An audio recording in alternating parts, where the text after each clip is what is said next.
राज्यामधील शेतकऱ्यांसाठी मोठी आनंदाची बातमी आहे। नमो शेतकरी योजनेचा दुसरा हप्ता आता या दिवशी मिळणार आहे। तर मग शेतकरी मित्रांनो, आगामी वर्ष लोकसभा निवडणुकांचे वर्ष आहे। लोकसभांच्या निवडणुकांसाठी फेब्रुवारी 2024 मध्ये संपूर्ण देशभरात आचारसंहिता लागू होऊ शकते, अशी माहिती समोर येत आहे। यामुळे पीएम किसान योजनेचा 16वा आणि नमो शेतकरी महासन्मान निधी योजनेचा दुसरा हप्ता यावेळी लवकरच शेतकऱ्यांना मिळेल, असा आशावाद व्यक्त होत आहे।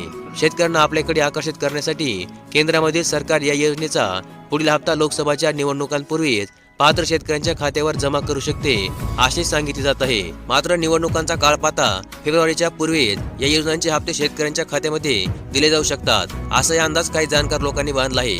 तथापि पीएम किसान योजनेचा 16वा आणि नमो शेतकरी योजनेचा दुसरा हप्ता हा पुढील जानेवारी महिन्याच्या 26 तारखेला भारतीय प्रजासत्ताक दिना दिवशी देशामधील सर्व पात्र लाभार्थ्यांच्या बँक खात्यामध्ये एकाच वेळेस पंतप्रधान नरेंद्र मोदी यांच्या हस्ते वितरित होण्याची अगदी दाट शक्यताही वर्तवली जात आहे।